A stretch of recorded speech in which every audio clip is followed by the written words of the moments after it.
السلام عليكم ورحمة الله وبركاته. أنا عبد الرحمن الحمصي من سوريا. جئت باكستان هنا لزيارة وادي سوات، وادي مرغزات، هنا في القصر الأبيض. ما شاء الله الثلوج جميلة جدا والناس طيبون جدا. باكستان فيها أمن، فيها أمان. باكستان جميلة جدا. أهلا وسهلا. पाकिस्तान जिंदाबाद. باكستان زندباد. ما شاء الله. باكستان زندباد.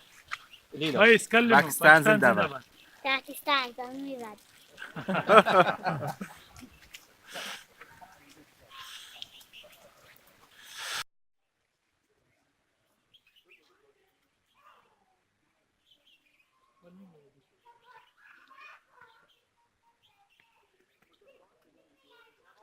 نايس. د دې چې د کم ځای نه راغلي دي، نو که دغه رنګې سیلانیان د سعودي عرب نه، دوبۍ نه، مصر نه او دغه رنګې د نور ځایونو نه راشي، نو څومره به ښه وي او څومره ښه ماحول لګي چې یاره سوات ښکلی دی، سوات ښایسته دی او دا خلک یې ښایسته دی او میلمه دوست دی او په دنیا یو جنت دی. نو پکار ده چې دا خلک یورپ ته ځي او امریکې ته ځي او استرالیا ته ځي، که دا سوات ته راشي او په سوات کې ورته اسانتیاګانې ورکړی شي، نو بلا پیسې به دوی راوړي، بلا کاروبار به دلته کې راوړي او انویسټمنټ به کوي. دلته موږ سره بل ملګری دی، د نه پوښتنه کوو که نه چې دا څوک دی، تاسو څوک یې او د دې هغه ترجمان کردار تاسو ادا کړو.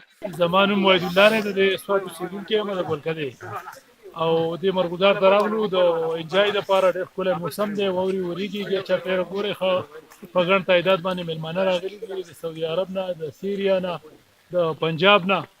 او مطلب دا ده چې ډېر یو ښکلی ماحول دی، ډېر مزیدار موسم دی او ټولې ښه مزیدار انجوای کوي. او دا زمونږ ماماجي دی، به راسره به کیم بحث وکړي. یا صاحب دا د موسم سرما په وادي مرغزار او تقریبا په سوات په وادي باندې لا اولنۍ برباري ده او د دې نه چونکې زموږ په دې ملک باندې معینه یوه نیمه دوه میاشتې سوکړه تېره شوې وه، دې فصلونو ته انتهایي ضرورت و. نو زموږ د زمیندار او مشران وایي چې دا واوره چې ده دا زموږ د فصلونو لپاره د سرې نه هم خرجي. بل دا چې په دې باندې به دا اوبه ډېرې شي انشاءالله، نو چې بیا په اپریل په مۍ کې بیا زمیندار او موږ چې په خپله زمیندار یو، نو دا اوبه موږ ته ایږي